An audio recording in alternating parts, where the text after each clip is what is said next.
Hello there, ladies and gentlemen, and welcome to another episode of CookieCast. Today on CookieCast, it's the Formula One podcast straight to the apex. The guys are here, they're talking Formula One. Feels like there's been a little bit of a break, but they're back, and they're back at it. Before we get started, please do consider like, share, subscribe, and comment.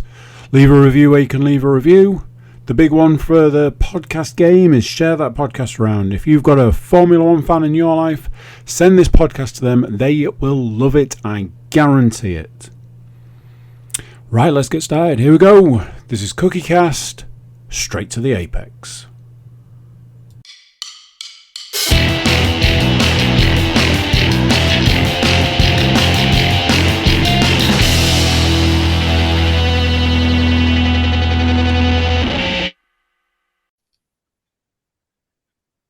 Hello and welcome to the Straight to the Apex F1 and Motor Racing podcast. I'm your host today, and I'm joined by a special guest, Molly. She's not doing much though; she's just being more annoying. Hiya, Molly. Who's a good girl, Molly? Molly. Nope, nothing. Walkies. Bunny-o. Postman. What kind of dog are you? Very, very well behaved dog. Anyway, as you've heard already, joined by the usual suspects, James, Stainforth, and he's back. He's back, guys. It's Mark Wilkin. Hello, I'm back. So yeah, Mark, where have you been? What have you done? How was your wife's birthday? Her birthday was good, thank you. We've been to Rhodes. Went to Rhodes for 6 days. You do look like you've got a glow, I'll be honest. Thanks. We had a bit of an earthquake. Survived an earthquake. Wow. Not only have I survived a hurricane in America, I've now survived an earthquake. Another reason not to go on holiday with you. Correct. No, it's good, thanks. We just had a nice 6 easy days in an all-inclusive 5-star hotel, relaxing, ready for the big holiday in November. Whoa, the big one. Big one. The big one. And then you did, is it the Otley Run? We did the Otley Run on Saturday. Yeah, that was fun. We didn't make all 17 pubs, but I think we've got to about 9 or 10. That was messy. Dressed as I'm a celeb people. Wow. Good. Wow. Good. Did you see anybody with a crossbow? Clearly wussed out. You are sorry? You go as Caitlyn Jenner then? Yeah, I did, yeah. Yeah, definitely. No one with a crossbow, no crossbows. Awesome. No one was harmed in the Otley Run on Saturday, apart from everyone's livers and kidneys. Dear me. I'll leave it there for a second. James, how are we doing? Better than last week. Yeah. I would also like to say it's nice to have a fresh fade brother. Thank you, man. If you can't tell, me and James do go to the same barber. So yeah. Yeah, and we both went on the same day. Not together though. What's funny is neither of us fucking knew that the other one was going. I know. What time was you then? Did we? About 10:30. So I was 1. So yeah. We could have kissed each other as if we'd have been closer, but oh well. I don't think Ash would have been very comfortable with it, but He might have joined in. Maybe. Mm. But no. I mean, can we address the elephant in the room, Tony? Have you noticed anything different about me, barring my tan? Yeah, let's come back. Top. What's going on? Well, literally, it was in the background. James said, "Shall I put it on and see how long it takes you?" And let's be honest, you didn't even bat an eyelid. I noticed it. I was hoping he was going to keep it on for the whole episode. No, it was doing me head in. I couldn't leave it. Sorry, I'm putting it back. Dear me. There we go. I've also noticed, Mark, that you're wearing some Hull KR merchandise there. Would you care to explain what that is? Well, it's the NFL jersey of Hull KR. I feel like we're 2 weeks from Wembley. We've got me and James are representing. So you're not. I know I did not get the memo. I No. didn't get the memo. I didn't get the But memo. All right. have you got tickets to Wembley? Yes. Yes, we've got tickets to Wembley. So you are representing right? Okay, I'll shut up now. Yeah, we don't have. Yeah, I don't have a Hull KR t-shirt on or merchandise. So yeah. Anyway, back to F1 related things. There was, James has alluded to it already. There was, I can only describe, and excuse my French, it was a massive fuck up last week, and it was mainly me. I'll own up now. James doesn't know this. So yeah, we were having our internet changed, and what happened basically was I couldn't like get the internet through my phone onto my laptop, and then I couldn't do that on my iPad. I then couldn't record on my iPad. Then James couldn't record on his Chromebook, but could screen record. So he screen recorded while I was on my iPad, and about as we'd got about halfway through, James was given a big, really important monologue. It was probably one of the highlights of the season, if not ever, in Straight to the Apex history. And the internet died on my iPad. It was like a Philip Seymour Hoffman kind of Oscar-winning monologue that I was doing as well. There were tears. Yeah. And then Oscar performance. I've heard the rumours of Nobels, Oscars. It was up there. Tom Cruise is pulling. He's just pulled Mission Impossible out from the cinemas. He went, you know what? After seeing that, I'm not trying anymore. Tom Hanks is worried that all his awards are going to go to James Stainforth from Hull. Oh mate, I full on wanked all over his scene with Wilson. I mean, I did anyway. It's quite a good get off, but what I mean is my monologue was so much better. You get emotional about Tom Hanks losing a bloody volleyball in the ocean. If you'd have heard that monologue, All I say is I'm out the country for a week, and shit. It just goes to shit. it was good. Well, what we're going to do is we're going to do a mega podcast today instead, now that we've got the assurance and strength of Mark Wilkin back on the podcast. So yeah, we're going to start with the Emilia Romagna Italian Grand Prix. I'm going to buzz through it very quickly. Not much really happened. It is a prestigious track, but we're also going to talk about another race that happened quite recently. So it's going to be almost a double, but single episode. So yeah, before further ado, let's just thank CookieCast and Andy. Hope he's all right. I haven't heard from him in a while. yeah, He's busy on other podcasts, but the football podcast has just finished. And yeah, it was I don't know why he hasn't got me on there, to be honest, because obviously I'm a big Liverpool fan going. And I mean, you were there. might You have were happened at to the win parade. things. I was there, guys. I went to the parade. I was near the Live Bed building. It was amazing. I was stood in the rain for at least 5 hours with no raincoat, it being gassed by red smoke, annoyed by thousands of people, and saw the coach bus for about 2 minutes, maybe not even that. Then, to top it all off, nearly got mowed down by a crazy motherfucker. Was you near that? Yes. Did you see it? Yes. I was walking. If we were 30 seconds later down the road, like 30 seconds, he probably would have hit us.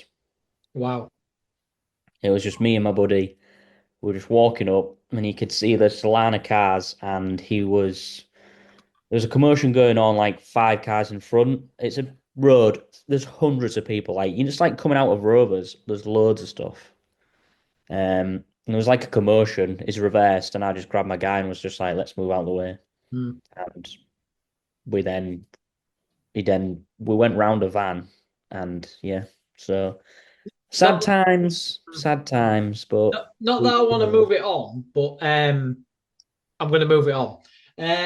You said you had some breaking news last week. I mean, I'm thinking, I'm hoping now the football podcast has ended. There's no NFL podcast. I'm hoping this is the highly anticipated Tony and Andy podcast we've been waiting for. Was that the breaking news? I don't really know how to say this then after you've said that. Okay. Because actually, I think the breaking news was happy birthday to your wife. Yeah. So it's kind of like it wasn't breaking news. I've known about it since the 1st of May because she has a birthday month, not a birthday day. Like, you know, she's had quite a lot this birthday. It happened the same day last year and the year before as well, so it's not breaking. Not a surprise. I think it's an iceberg. No one fucking saw that coming. No. Not even the guys up in the bloody bird's nest. I mean, I'm going to be honest. I'm slightly deflated and disappointed now because I thought, not that I'm not saying Andy ain't got enough on his plate, but look, you've not got 2 podcasts on at the minute. You've got a podcast-shaped hole in your life, Andy. You and Tony have been saying for ages you're going to collaborate. I know, don't get me wrong. I know this will be Tony's fault. It's always Tony's fault. There'll be nothing to do with Andy. But come on, guys. That's breaking news. This is what we want. Give the people what they want. I'm trying to find that message now. I'm sure it was your wife's birthday. Well, that's boring. Let's talk about Imola. Wow, happy birthday, Kate. Imola. So, Gimme home race. Obviously, Senna has the most poles there, and then died there. Anyway, it was nobody watches practice. Hallelujah! We're fucking a few seasons to get there. This time. But in quali, and arguably one of the most talked about moments of the whole weekend was Yuki Tsunoda flying across a barrier. Halo saved him again. Big crash. Big crash. He's okay. He's okay. Good job he's 4 foot. That's all I'm going to say. Yeah, but now he's 3'11". Well, if he keeps going, God, there'll be not left of him. Off. I think this is what my big monologue was about. I'm sure that's what we got to when we was talking about the Halo and everything else. Yeah, it went a bit dark. I'll be honest. It's just scary. Talking about Asians flying. He went through a list of them. Oh God, I thought he was going to do like a Pearl Harbor reference or something.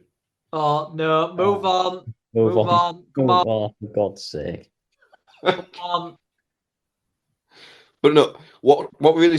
I mean, don't get me wrong, the crash was scary. It really was. But what always throws me off massively is you see. I mean, we've seen it. The guy flipped. He hit the wall. He flipped, and then he ran along the wall edgeways. Yeah. And then he just gets out of the car, pretty much dusts himself off, and walks on and goes, "Yeah, I'm okay." And then gets the car the next day and does it all again. It's like, the fuck? I mean, we've mentioned it so many times, haven't we? Like, you know, I think we'll be the first to admit we was pretty much all against the Halo for the aesthetics of it, and open wheel racing is dangerous, blah, blah, blah. But my God, you can count on 2 hands probably the amount of big crashes we've had. Whereas if over the last, look at the last 4 years we've been doing this podcast. How many crashes would have possibly seriously injured a driver if it hadn't been for the Halo? There's 3 I can think of now where it probably would have been a loss of head. There was I think it was in the women's race, I think our first year, where someone had hit the sausage curb. Yeah. Went flying and genuinely flew over the other car. Yeah. Zhou Guanyu, was that Silverstone? I think that was at. It was. That's what I was. That was what I was referencing to. Yeah. Yep. And You got all World War II on us. and then Yuki. And then before that, you've got Grosjean, you've got Alonso. When his car dug into the gravel, was it Australia? I think, where literally it was against the barrier. You had Max at Silverstone. Russell's ass out. Yeah, Russell at Canada. Yeah.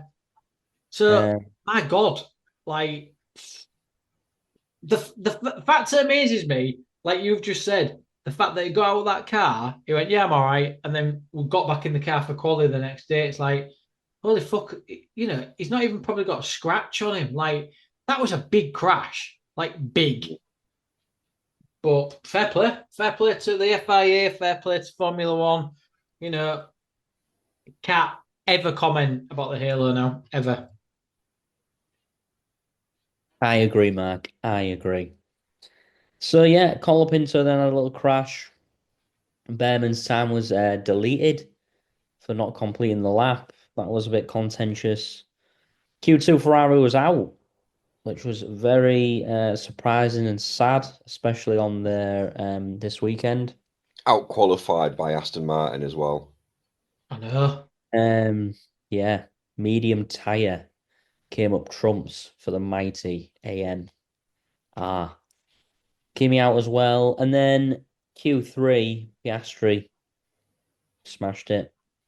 Followed by Max, Russell, Norris, Alonso, Sainz, Albon, Stroll, Hadjar, Gasly.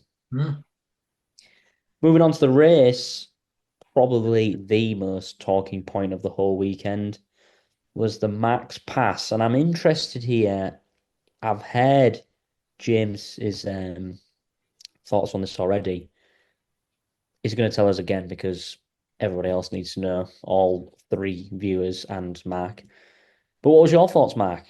What did you think? I thought it was opportunity, or optimizing an opportunity. Optimistic. I think it was brave.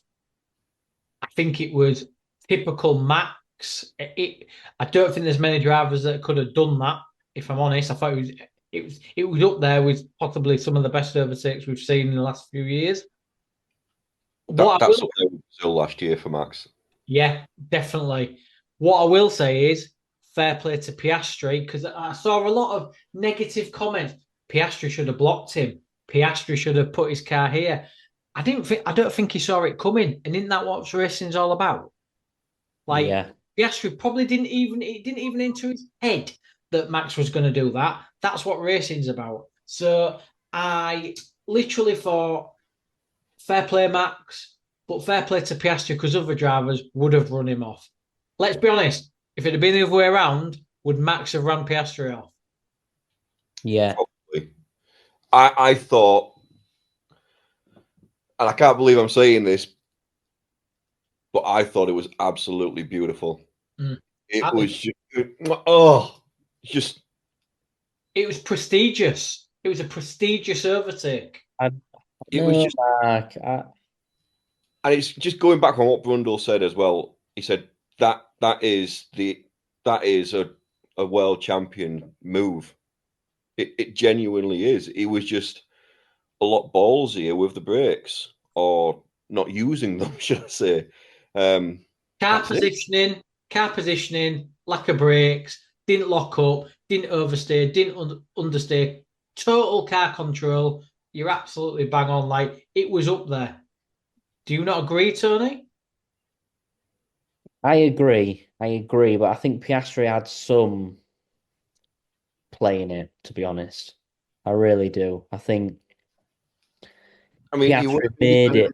Russell, absolutely. And Max again saw the opportunity and took it, but it was no one saw that coming. And the way it was a good move. I think Piastri made it look better than it was by just literally by being a bystander on the inside. Max's experience and champion spirit really showed there. But yeah, it was, and then after that, gone with the wind, literally. Other points that I've got is just Gasly goes off from Leclerc. We've got Norris and Russell battling. Then we had some stops for Piastri and Norris, Ocon off. Then we had a virtual safety car. Albon battling with Piastri, Hamilton and Antonelli. Lots of passing. Then Kimi went off, so we had a safety car. And then the Norris Piastri again. Albon off at the end. And yeah, that was pretty much nothing much else really to talk about in that race. Max won, Norris second, Piastri third. Hamilton, Albon, Leclerc, Russell, Sainz, Hadjar, and Yuki was the final standings. So nothing more really from there. Again, we're going to touch on this very soon. Has that track run its course? Now, contractually, it has. That was the last time. Potentially it was, yeah. So what are your thoughts, James? I've got an interesting argument, and it's not even mine. There's a guy I follow on TikTok, and he's always sat in his car. Is it Spudman? I mean, I follow Spudman as well. Who the fuck who doesn't? And if you don't, get the fuck off this podcast. Bye. I ain't got TikTok, so bye-bye. You know who Spudman is? No, not a clue. What the fuck? And end the podcast now. Just end it. Spudman judges you. Carry on. What's the rule? If we say it 5 times, Andy makes it happen. Spudman. Right, we've all got a nice jacket spud from Spudman now coming our way. Cheers, Andy. But yeah, he was on about Monaco. But the point he made about Monaco goes in with Imola as well. It's not that the tracks aren't fit for F1. It's that F1 isn't fit for the tracks. Correct. But that's sad, James. It is, but then he explained his point, and his point was, and I'm going to use your words here, these 2 tracks are prestigious tracks. They are F1. If you're talking F1 races, you are talking Monaco, Silverstone, Spa. Those kind of tracks, they should always be in F1. Yep. The only issue that Imola and Monaco have is that the cars are now way too bloody big for them. So you don't get the races anymore because they genuinely can't. I mean, they tried this year by saying, oh, we'll put 2 stops in. It doesn't make any difference if there's 1 or 2 stops. If you're at the beginning, you're pretty much staying at the beginning. Yeah. We'll get on to that soon. The car's smaller, and those tracks will be perfect. But I thought it was a valid point. I totally agree with you on this Spudman guy. I don't know who he is. It wasn't Spudman who said this, it was someone else, but yeah, Spudman's a legend. It's such a shame. And Tony's words, prestigious track like Imola. I mean, I've never been a fan of Monaco, but it is a prestigious track. It's such a shame that F1 has outgrown these with the cars. Isn't it? Because, barring Ayrton and dying at Imola, it's a pretty good track, really. And like Monaco, we've had some good races there. We have had some good races, and you look at some archive footage where they are actually overtaking on the hairpin. They are actually overtaking into the first corner. That has slowly been faded out with the size of these cars. I know we'll talk about Monaco, so I don't really want to talk about it. But Imola is very, very similar, and I think we're going to hit more tracks like that. I honestly think Spain's going to be a bit shit. Because normally it is, I mean, it's a test. Normally it's a testing bed, and it's not a great. I mean, they've quickened up that last corner, haven't they? So that's changed in the last few years. But we're going to get to these tracks where, I mean, Spa's always going to be good. Silverstone always going to be good. But then you look at places like the Red Bull Ring. That's quite a small. It's a go-kart track. Well, these aren't go-karts. They're fucking like 5 go-karts welded together. You're gonna get these tracks. Canada was always a good track. Is that gonna suddenly be too small because that's a semi-street circuit? You know, Miami was shite again because it's a street circuit. And you're right, it's the cars, but can't F1 just change that and go back to smaller, nimble cars so we can have races and make these more exciting again? But like you say, what's going to happen with Imola? Who's going to replace it? Are they doing somewhere else? Is it going to be another Italian Grand Prix? Because That's going to be another fucking American track, innit? Eventually, it'll be all 50 fucking states. Yeah. Yeah, I think I do echo both of your thoughts, really. I think sometimes you've got to move. The sport's moved on. The sport's evolving. The brand is evolving. And I think it's been evolving for a number of years, moving into the Middle East. And I think now we're in the American ownership, it's now moving into, well, an American audience, isn't it? It's moving more that way. It's moving more mainstream. We've got an American team coming in, basically, haven't we? Next year, next season. So it makes sense, I think, to maybe come away from these tracks. But I think those loyal fans that have been there for a while, and I'm talking about as well, like myself, like memories. You know what I mean? When spoke about this back in season 1, where you'll remember sitting down watching it with your granddad or whatever back in the day, and these were the tracks. These were the tracks that you used to get on the highlights, and it's just a bit sad, I think. I think it's a bit sad, but it's got the sport has to evolve for the better.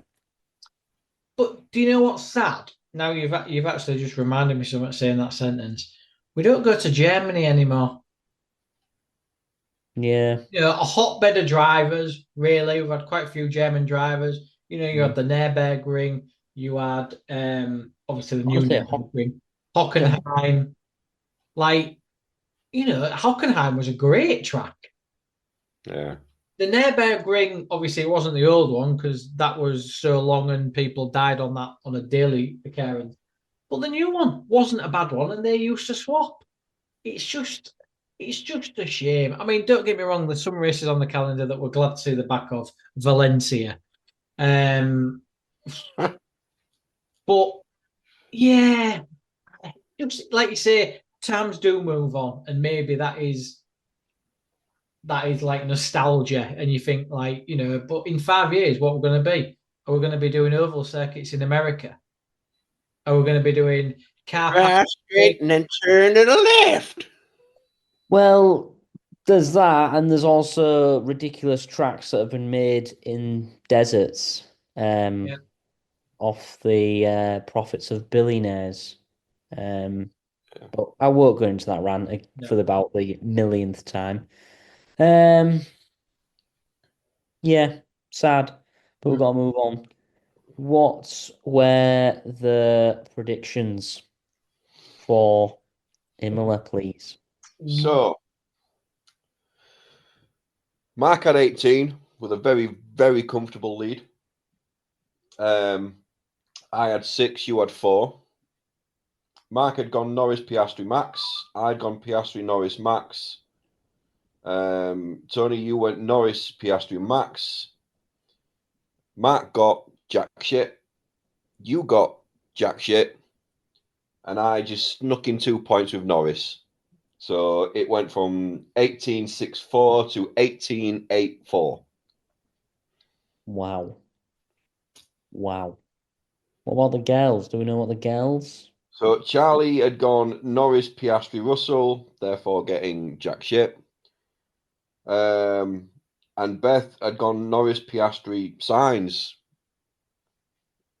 and got jack shit. So Charlie is on 2 and Beth is on 10. Still in second place after FIA.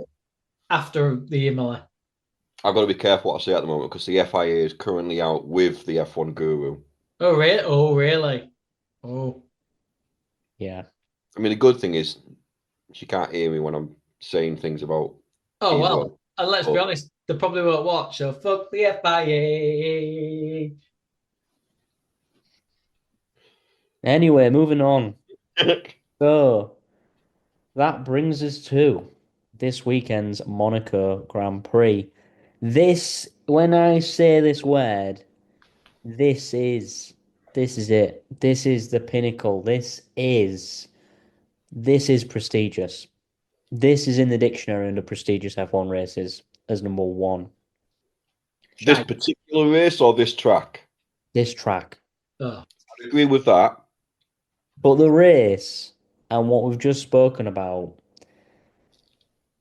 they need to make some changes to this track, or we are going to be leaving here very soon. I don't think we'll ever leave here.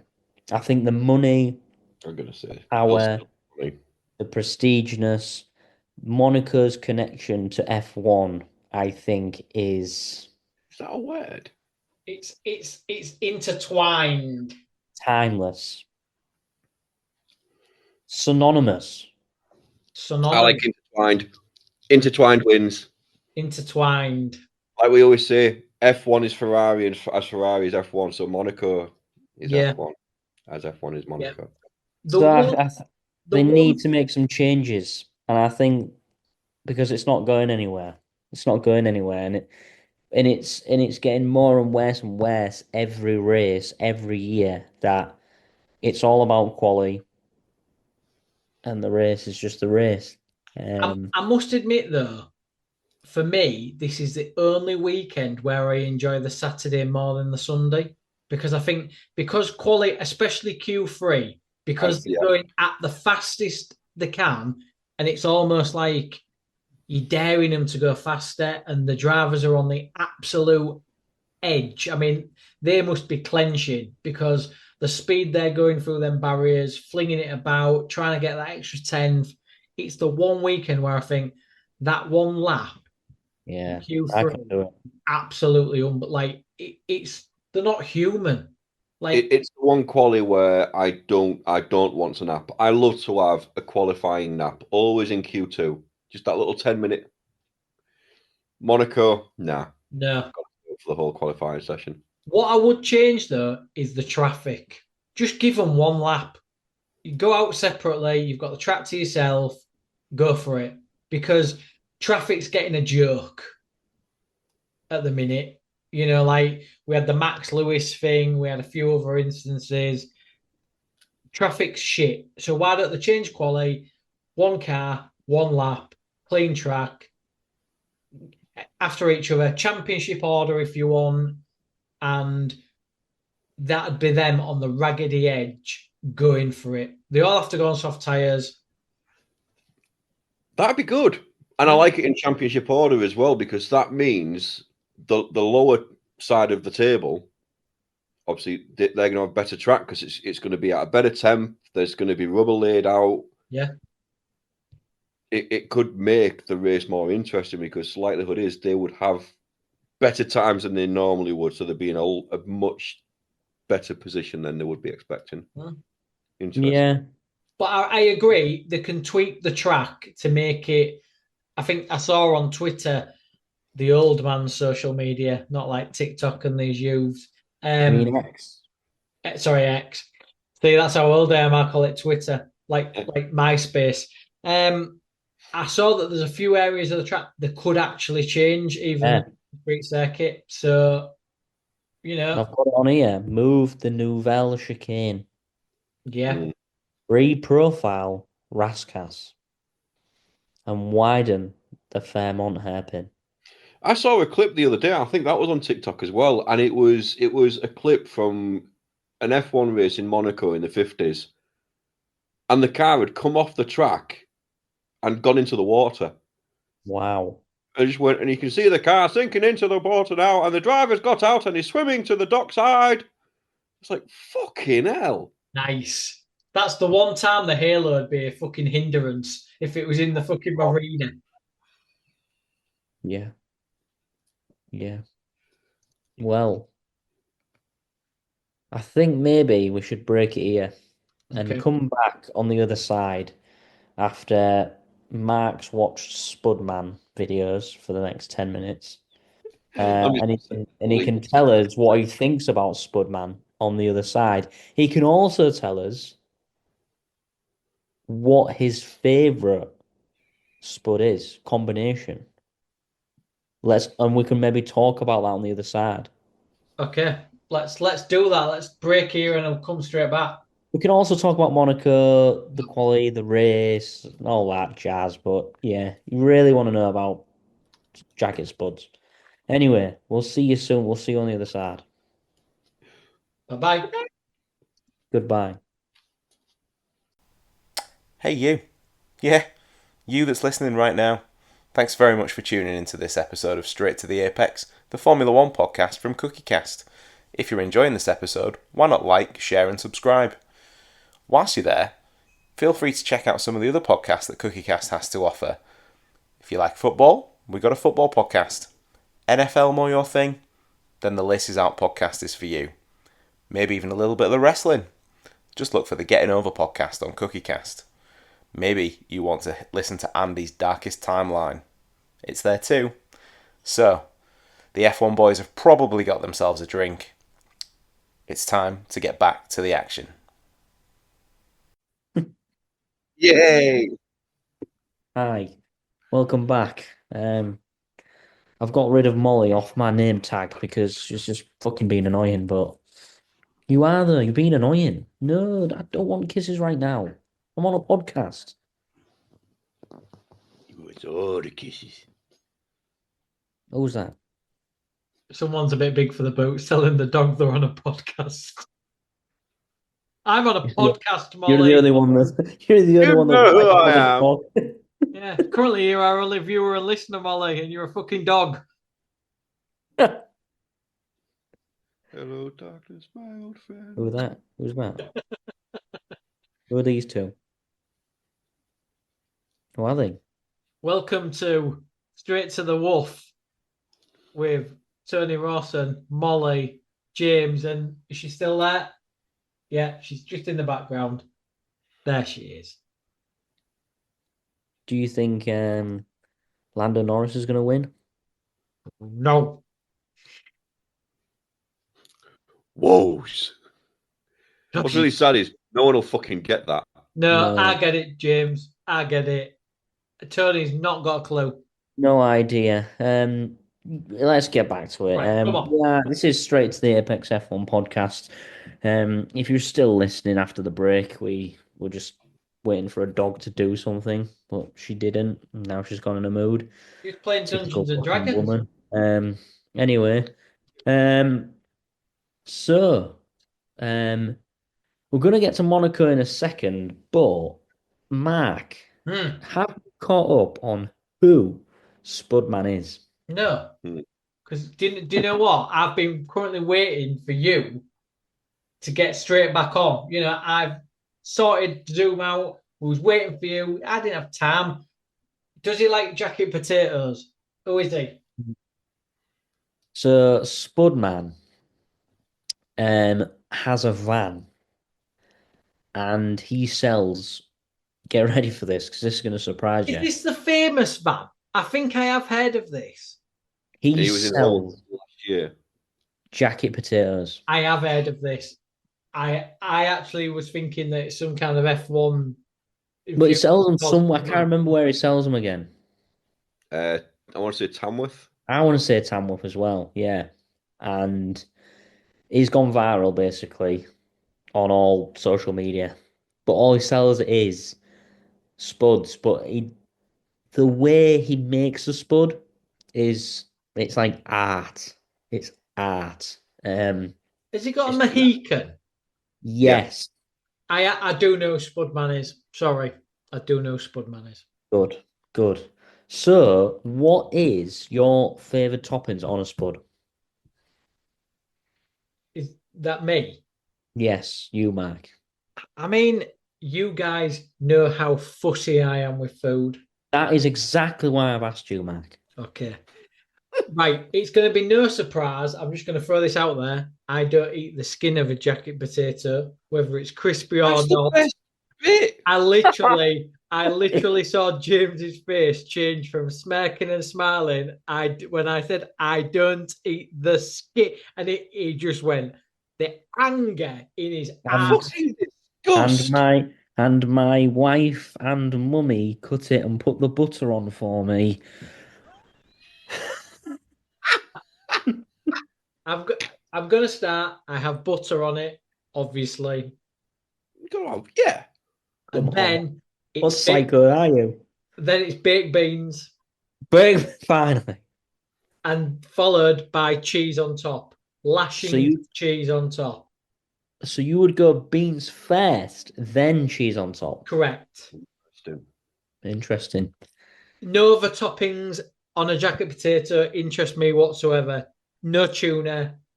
What else would you put on a jacket potato? See, I could never go tuna, and I've always been cheese and beans. Mm. But when I've seen the stuff, I mean, the pulled pork, crispy pork. onion, Pulled pork, yes. That's a shower. chili beef, Put curry on it. Curry. Yeah. No, He's just got a doner meat thing put in the back now, so you can get a jacket spud and he'll shave off some doner meat and just sling that on there. And then they ain't small portions, mate. It's like you get it and you're probably fed for a week. Yeah, that's true. It's not small. Can he peel the skin off for me? Would Spudman shout at me if I said I'll have a I think he does, you know. No skin. I think he does, but it's basically just mashed potato. That's what I. But he gets that angry as well. He then throws the potato at some kid that's walking by in the back. As long as it's not me, fair enough. Don't care. What's yours then, James? If I was going to Spudman, Just your favourite jacket spud. Forget combination. Spudman. Spudman's like the Marriott of jacket potato. Oh, so it was just me. Yeah, just you at home. Do you know what? I want a jacket potato for tea. My probable go-to would be cheese and beans with butter and salt. And salt. But that's because that's what I had as a kid. So it's like when you have fish fingers. You're not just going to have like fish fingers nowadays. You are going to get the cheap white bread. You are going to lather the thing in fucking butter, slap the fish fingers into it, and squish it down. Even though you're like, we're all 40 odd nearly. Well, most of us are 40. Bit of tomato sauce. Fish finger sandwich. Oh, yeah, and the ketchup. I don't like fish fingers. Well, I don't eat fish, so... Let's end this segment with my favourite is, of course, and you couldn't fucking write it, really, and I have it pretty much nearly every day at work for £3.85. Cheese and tuna. So there you go. Which first? Do you have cheese on first? Cheese first, and it really fucks me off if they put the tuna on, then the cheese, and they have to be told. Topping. No, the cheese in the warm, the cheese melts, and then the tuna on top, like with the mayo. It's like tuna mayo. It's like tuna mayo. I'm sorry, but how you can call me for eating the skin after that revelation? No, tuna doesn't go on fucking. No, that's like putting pineapple on a fucking pizza. Get in the fucking bin. That's all right. Why don't you put the butter on last? Why don't you put the cheese on, then the tuna, and then the butter on top? You absolute cretin. Anyway, comment below your preferred spud combination. Wow. Anyway, back to Monaco. Oh, yeah. Lots of practice that nobody cares about. So move swiftly on to quali. Excuse me. Q1, we had a Kimi Antonelli red flag. He then repeated himself, I'm sorry. Almost like Will off in between us. Max was then on Lewis impeded Max, which was Not nice to see. Again, Ferrari circus at play. Any comments to make about this? I think this is a bigger talking point because, and it's more the whole what's going on with Lewis and his radio engineer. Yeah. Bit odd, Because isn't it? the reason he was done for impeding is because his engineer was like, Max is behind you, he's slowing down. So then Lewis slowed down and went, no, he's pushing. And Lewis generally goes to him, Jesus fucking Christ, man. You said he was slowing down. Fair And then play, Lewis, fair play to Max. He kind of accepted the apology. You want Lewis. Before I thought he'd have gone for Lewis, being what he is. But yeah, he said, look, Lewis apologised to me. It was a team. Yeah, it's a bit odd, isn't it, that? Their kind of relationship. Is it just because they're new? Is it because he's used to Carlos Sainz? Lewis is used to Bono? Or just don't they get on? I mean, they might just clash. They might just not get on. You don't know, do you? They might do. Colapinto, Stroll, Gasly, Behrman, and Bortoletto out on Q1. Q2, a Russell caused a red flag. Something to do with a battery that seemed to go on for ages. And that was both makes out with Hulkenberg, Yuki, and Sainz. Q3 is what it's all about on a Monaco race weekend. And Leclerc came up trumps nearly. Norris had one of the laps to remember and pipped him. Just.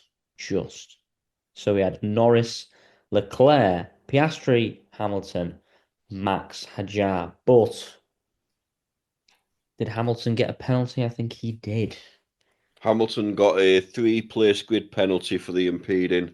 Lance Stroll got a 1-place grid penalty from practice. Fucking practice. Are you talking about practice? Yeah. Only a little bit. Yeah. And it's only because it came up as Lance Stroll got a 1-place grid penalty in practice 1 for bloody crashing into Leclerc. But then he got another one. Was it? I can't remember if it was another 2 or a 3-place grid penalty in qualifying, and that was, I think that was for impeding as well. Yeah. And he went, "Oh, I thought that was Gasly in front of me," and I was like, "No, he was behind you." Like, Yeah. "Oh, I couldn't see because of the sun." It's like, "Fuck off!" But you couldn't see because of your big fucking Oh bet. no, yeah, because he was like, I thought it looked like I looked red in the sunlight. Blah, blah, blah. Shut the fuck up. Fuck off. Fucking idiot. Go back on the yacht for fuck's sake. Go back on Daddy's yacht. Fuck off. Anyway, um, Adrian Newey was out and about in the paddock this weekend. First public outing. And he was just kind of observing, seeing what's going on. Observing the shit show that is Aston Martin. Yes. So I think, yeah, Barcelona's coming up. That's the next race. The new regs come in. So there's a lot of talk about maybe there'll be another mix-up. Apparently, Ferrari it's going to benefit the most. Apparently, Aston Martin maybe. Can you really see it? Really? I don't know. I really don't know. I think car-wise, for both teams, yes, it'll benefit. But if we're just looking at Ferrari, that the car will fucking benefit with the new regs. Pit wall is the fucking problem. We'll fuck 'em up. Yeah. That is very true. That is very, We've said this very for true. years. That's true. Very true. Well, get on to the race. So, immediately, first corner, lock up by Norris. It kind of helped him a little bit, not going to lie. But then Leclerc was absolutely on his ass. But he held off because it's Monaco and it's incredibly difficult to pass. Bortoletto then went round Raskas on the outside of Kimi and then ploughed into a wall. Again, he blamed Kimi. Then I've just got Gasly crash on Yuki, which was a bit weird. Left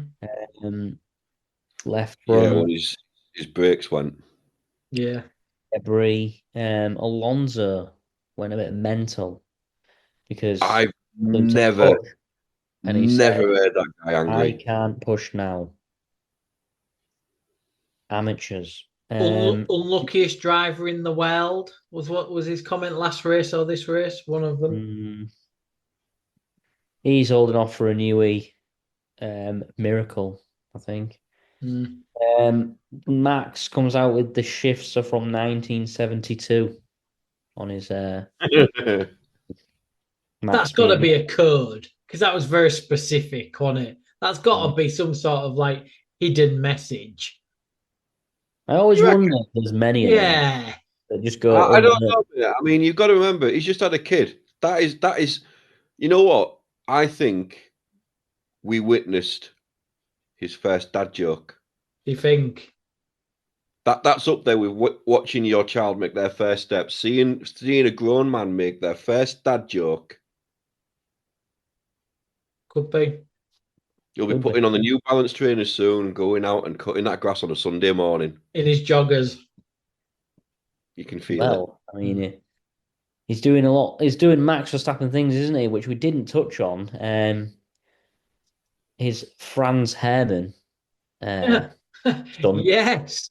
In GT, whatever, racing, Porsche Cup. And then supposedly before, around the Nuremberg ring? Nuremberg. No. Nuremberg.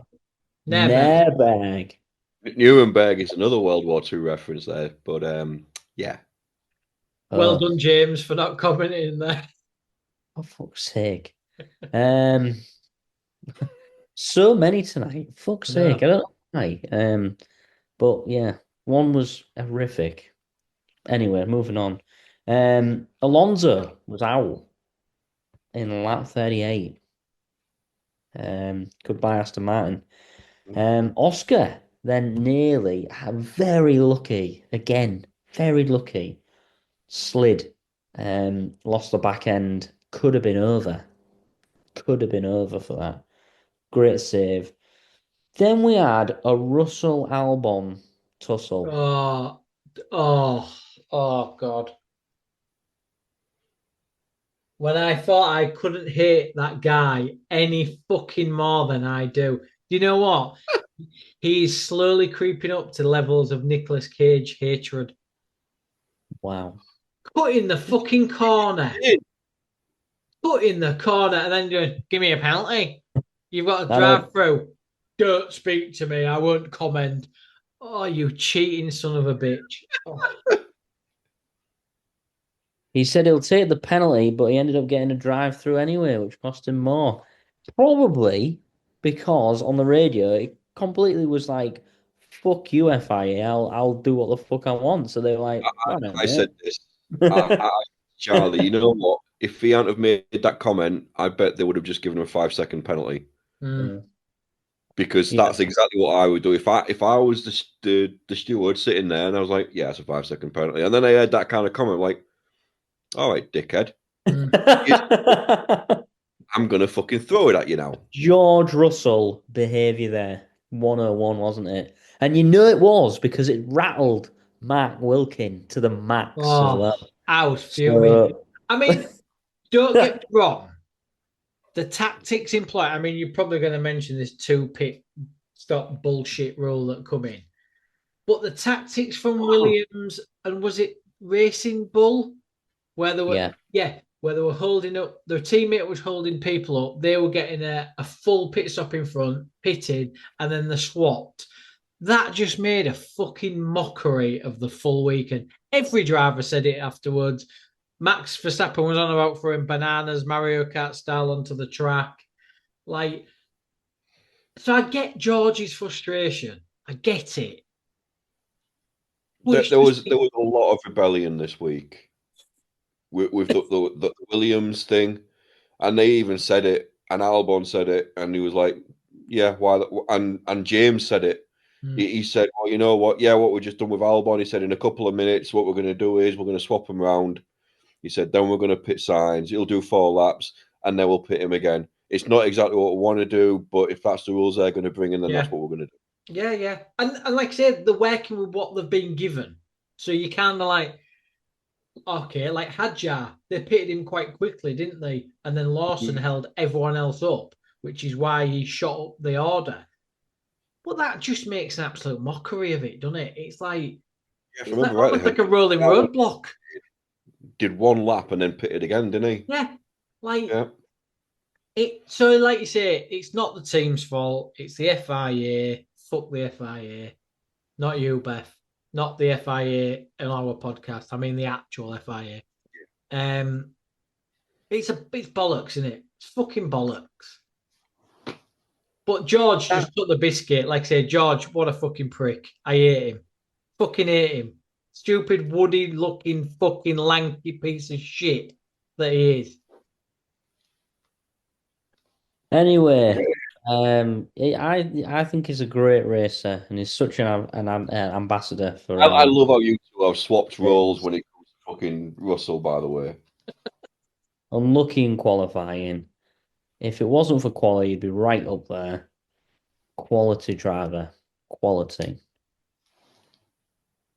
Anyway, Kimi Antonelli and Albon then had a bit of a scuffle as well. And then we had Max Verstappen backing up into Norris and Leclerc. What were your thoughts on that? I thought was it clever? Was it a last ditch attempt? Was it what was it? Red Bull was waiting for that red flag. The genuine we all know, and we've all said it. Monaco, you want a red flag or an actual safety car to get a cheaper pit stop or a free one. Yeah. Him backing them up, knowing that you'd have Norris and Leclerc battling each other, after a while, likelihood is Leclerc's tyres would burn up and he'd spin and probably hit a wall, red flag. He was trying to not cause an accident per se, but cause something that would result in a safety car or something like that and get it. And, it was a good gamble to make because it's like they said, because of the ridiculous gap between 4th and 5th, because of the Williams fucking rebellion streak that they had, it was like, if I pit, I'm going to come out 4th. Yeah. If I don't, and at first the commentators kept getting it wrong. The commentators were like, well, if he doesn't, he'll get a 30-second penalty, so he'll finish 4th. So what's the difference? And then they realised, I was like, oh, hang on, actually, no, he'll get disqualified. So then I was kind of sitting there hoping to myself, like, I really hope fucking Red Bull have forgotten that that's the rule, because that'll be piss funny, because neither Max or Yuki had fucking pitted the second time. But he was just deeping it out. Was it last lap he pitted? Yeah, something like that. Yeah. 77. Yeah. The one before the last lap. What do you think to Toto's comments afterwards that they forgot the 2-stop rule?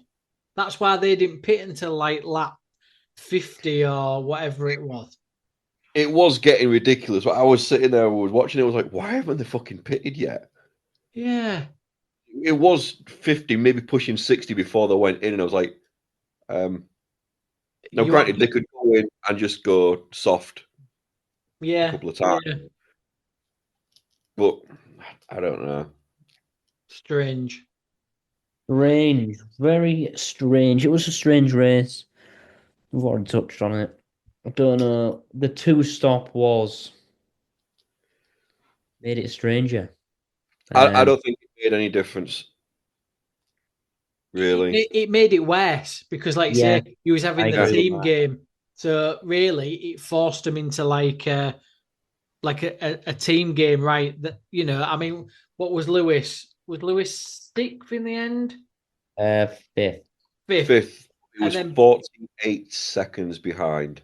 That is my point there. It got a bit ridiculous. It turned into A procession. And again, a prestigious procession. That's You what had Monaco is. top four, and then because of the back markers, I mean, the back markers fucked everyone up. The amount of times Norris had a 5, 6, 7 gap lead on Leclerc, and then he get to a back marker, and then that was it. I mean, at one point, the back markers weren't getting blue flagged. No. So Norris lost about 4 seconds on that. And then Leclerc, the fucking prick, straight away gets a blue flag. Oh, yeah. And you're going, oh, this is ridiculous. Why aren't we getting the fair treatment? I'm like, mate, I know. you fucking right. I mean, I feel sorry for the stewards. The fucking arm must be killing. Must be fucking no stopping every fucking car. Jesus. Well, they had plenty of time because everyone after Lewis was lapped, and some of the cars, what was it, 6 seconds slower a lap? We were driving. Lawson was 6 seconds slower. 6 seconds around Monaco. That's like two categories, isn't it? That's like F2's driving with F1. Like ridiculous. Like you say, absolutely ridiculous. But not Norris and Leclerc. It was just Leclerc all the way through going, oh, he's going so slow, he's making so many mistakes. And I'm thinking, well, if he's making these mistakes, why aren't you jumping on him? Yeah. Yeah. Yeah. I did think Leclerc would push it a little bit more. He didn't have it. No. All you need to do is look at that last lap. Now, the 10 laps before, when Max was pushing him back, Leclerc was pretty much in DRS every time. But because of how Monaco is, Lando was able to recharge his battery, and on that last straight, just go full power, and the DRS couldn't even cope with it. And at one point, Leclerc was like 1/10 of a second behind Norris, and it was squeaky bum time. But then as soon as Max pitted and Norris flew off, bearing in mind it was the final lap, so there was only one lap, Norris went from effectively half a second in front of Leclerc to 3 seconds. It was cartoon fast because there was the clip from as it was just out the tunnel, and then you've got the chicane, and then that like little straight, and they go flat out. It was cartoon fast the way Norris was leaving him. Like you say, what one lap to pull 3 seconds on Monaco? That's something's not right there. It was a shambles, wasn't it? It was, a spectacle that is prestigious. Everything off the track is prestigious. On the track was an absolute shit show. It was a clusterfuck. Yeah, it was. But it's Monaco. It is Monaco. But how long are we going to say this for? But it's Monaco. But it's Monaco. But they've got the money. And they've got the money. They've got the power. They've got the fans. They've got the key and they've got the secret. Yeah, to change the track. Yeah. Yeah, they have. And if there was one track in the world where it was like you have to change the track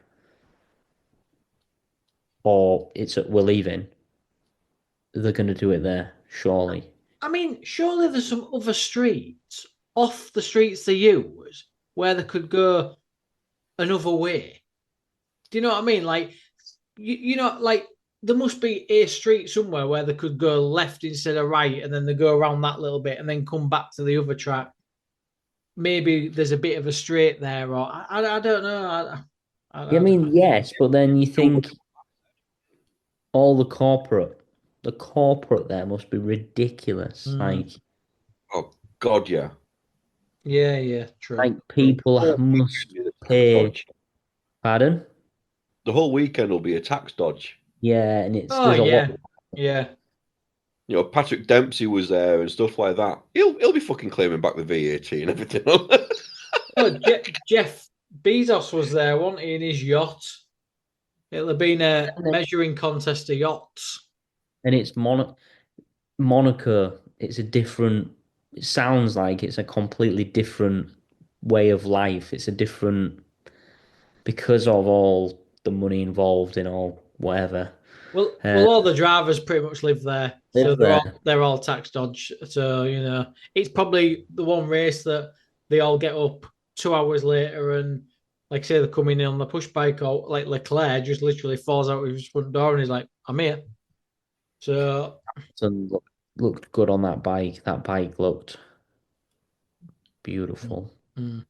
Fucking Norris turning up as well. In his bloody leathers and old, like, he was dressed like I did in like the late 90s, early noughties with the kind of like baggy, like stone-washed jeans. It's like, yeah, can't dress like that anymore, but yeah, you're fucking doing that well. Yeah, very much heartthrob there. And he's Gotta got a new bed. His new bed was there as well. Yeah, she's all right. There's still Carlos's. I don't know. Carlos Sainz's or Leclerc's. It's one of them for me. I think Carlos does it for me. I think. She is. Carlos himself or No, it's his girlfriend. She is, in whole terms, stunning. prestigious? No. Bang tidy. Wow. Wow. Daddy, Stop it now. You need to stop showing your age, Dad. Fucking hell. Anyway, Norris, Leclerc, Piastri, Max, Hamilton, Hadjar, Ocon, Lawson, Albon, Sainz. McLaren's first win in Monaco since 2008. Who won it in 2008? Lewis Hamilton. Correct. Well done.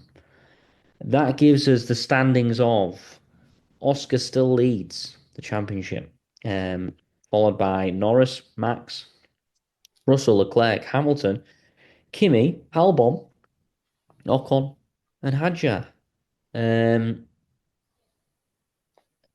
McLaren are miles ahead in the Constructors' Championship. I think they've got double points on second. So, yeah, that's Monaco. Can we have the predictions, please?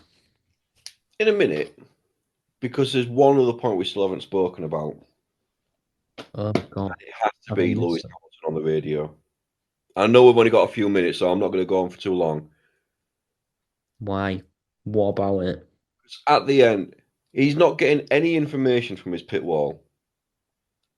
So at the end, when he says, "Are you upset with me?"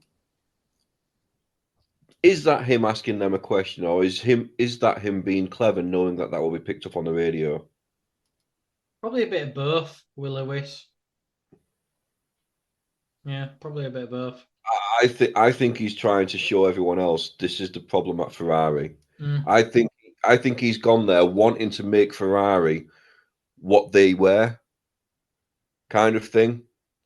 And I think he's got there, found out just how bad it is backstage, and he's trying to clean it up. Yeah, let's be honest. Lewis is used to winners. He had a good engineer at McLaren. He had a good engineer at Mercedes.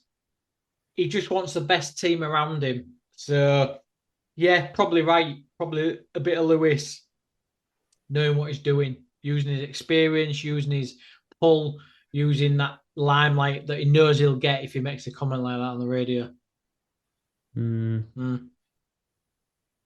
He's a bit of a poser, and he's a bit of a... Yeah, he is.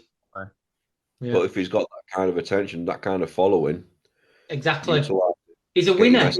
He's a proof. If you was a Ferrari boss, you'd sit and listen, stand up and listen, wouldn't you? Because you'd be like, yeah. Fuck yeah. Yeah. Won anything for a couple of years, and then you've got a 7-time world champion sitting in your bloody boardroom with you. You're going to be like, right, what are we doing wrong that you're doing right? Yeah. Absolutely. Yeah. Anyway. Yeah. Predictions. Mark, you went Piastri, Max, Norris. I went Norris, Piastri, Max. Tony, you went Norris, Piastri, Max as well. Meaning, Mark, you still got jack shit. Woohoo! I got 3 points with Norris, and so did Tony. So the standings now are 18 points to Mark. Still. 11 points to me and 7 points to Tony. So we're coming up slowly from behind, just slightly faster than Alex Albon. Yes. What did the girls get? I never got the girls' predictions. Oh my god. I wrote down Beth's. Really? Yeah, that was in the group. Max, Leclerc, Norris. Yeah, something like that. Because it said Charlie and it confused me because I was like, Beth predicted Charlie to finish second. And I was Oh, like, Charles. Yeah. Charlie Leclerc. Yeah. Yeah. Oh, well, she got jack shit anyway. Correct. No, she got 2 points. Leclerc, second. Yes. Oh, shit, yeah. 12 points. Sorry, FIA. I didn't get Charles, but it don't matter. Yeah. She probably got it wrong. Exactly. So, Ost goes first. First goes first, and I really want to change my picks, but I'm holding out until I get something. I really do think Ferrari are going to do very, very well this weekend. Because the rumours are that everybody's going to catch up to McLaren because McLaren are going to have their heels clipped with the new regs and their fucking flexi wings. But I feel I can't change my pick, so what I'm going to go with is this might surprise people, but I'm going to go with Norris to win, Oscar second, and Max third.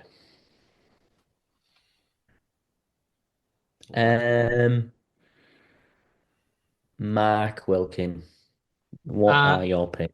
I'm going Norris to win, Max second, Piastri third. Same three as you, different order. Lovely. Jubbly. What about you, James? So, I have actually gone the same as Mark. I've gone Norris first, Max second, Piastri third. Wow. Jensen Button made a really good comment this weekend where he said all Norris needs is a good pole. He needs a good pole in qualifying, and he will get his confidence back. And he fucking did it this week. He hammered, he owned this weekend, and Piastri had a nightmare sliding all over the place. So you're never going to get more confidence than getting a pole at Monaco. So yeah. My thinking exactly. Very big statement there. Yeah, that's very true, I think. Yeah. But Norris has got a mistake in him nearly every weekend in some capacity somewhere. Leclerc has got a mistake in him once every other weekend or weekends. Yeah. Oscar has a blip now and again. He's had such a strong couple of weeks. Piastri was always going to have a bit of a fall. So if he's a genuine title contender, he needs to win this weekend, doesn't he? Yeah. Agree with that. But I've got the girls as well. Have you got the girls? You got the both of them? Yep. So Charlie has gone Norris, Piastri, Leclerc, and Beth. Ooh, I like that. That's a good one. Has gone Piastri, Leclerc, and Sainz. Piastri, Leclerc, Sainz for Bants. For the Bants. For the bands. Sainz in the Williams third. That is Bants. That's ultimate Bants. That is it's a long shot. I'd like to see the odds of that. For someone that's currently in second, that's bold. Bold. That could be championship behaviour. That could be FIA fucking up again. But he does. He likes Barcelona. FIA. He likes Barcelona. Home race. Who's in a Williams? But the new regs. Who's in a Williams? He has failed at the minute, hasn't he? Yeah. Press. So, tune in next time. of Straight to the Apex, where we chat about F1, Spuds, and other historical events. Well done, by the way, Tony. You've led us through 2 races, 2 qualies. Well done.